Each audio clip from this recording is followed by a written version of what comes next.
Vedel by si tipnúť, koľko druhov hovna ako ľudia rozlišujeme? Toto asi nie je úplne bežná otázka a ani tvoja odpoveď nerozhoduje o tom, či si múdry alebo sprostý ako Tágo. Lebo to je presne ten strach, ktorý máš, keď sa niekto v partii opýta. Nejdeme si zahrať nejakú hru? Proste sa bojíš, že sa vyťahne nejaká vedomostná sračka a ty budeš vyzerať pri otázkach ako úplne vymletý mozog. No tak čo? Koľko typov hovna poznáme? Je ich 7. Ak si bol blízko, tak ti gratulujem, no a ak nie, tak mám pre teba zlú správu. Hovno vieš. Ale to neznamená, že si nevieš lepšie tipnúť na jednu z viac ako 1000 otázok v hre. Tipni si.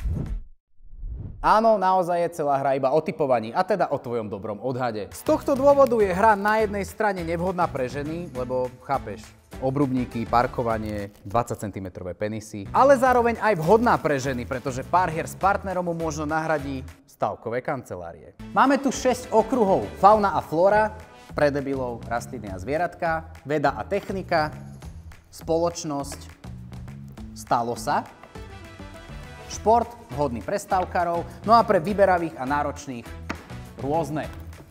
Na otázky z týchto tém sa budeš snažiť logicky tipnúť si čo najbližšie. A ak chceš z tejto hry spraviť party hru, jednoducho sa dohodni s kamošmi, že majiteľ najviac vzdialeného typu proste musí toto kolo vypiť.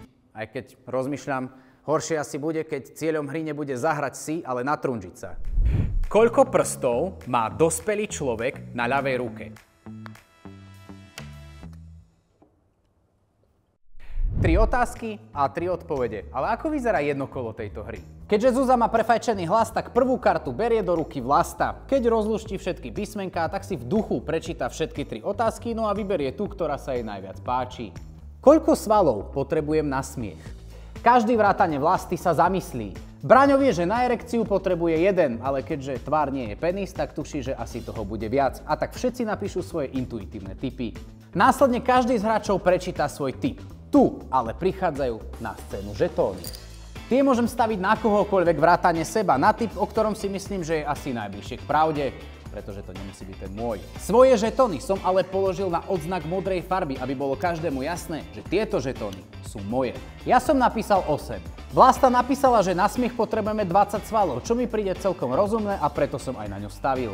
Braňová úvaha o erekcii ho dostala na číslo 13, no a Zuzá napísala 4, čo mi príde trochu málo. V tejto chvíli Vlasta prečíta správnu odpoveď zo zadnej kartičky, ktorou je 17.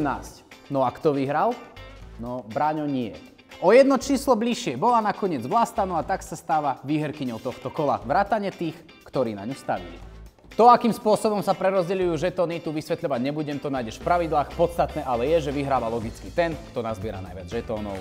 Hra obsahuje 396 kariet s otázkami, odpoveďové tabuľky, zotierateľné fixy, žetóny v hodnote 1 a 5 bodov a farebné odznaky, aby sa všetky žetóny farebne odlíšili od tých ostatných. Hru sme otestovali, no a keďže nevyžaduje žiadne vedomosti, obsahuje pomerne široký výber zaujímavých tém, je časovo nenáročná, je celkom relatívne jednoduchá na pochopenie a zároveň je zábavná a napínavá, nemáme inú možnosť ako dať jej 10 z 10, ale nás samozrejme zaujíma, čo si o nej myslíš ty.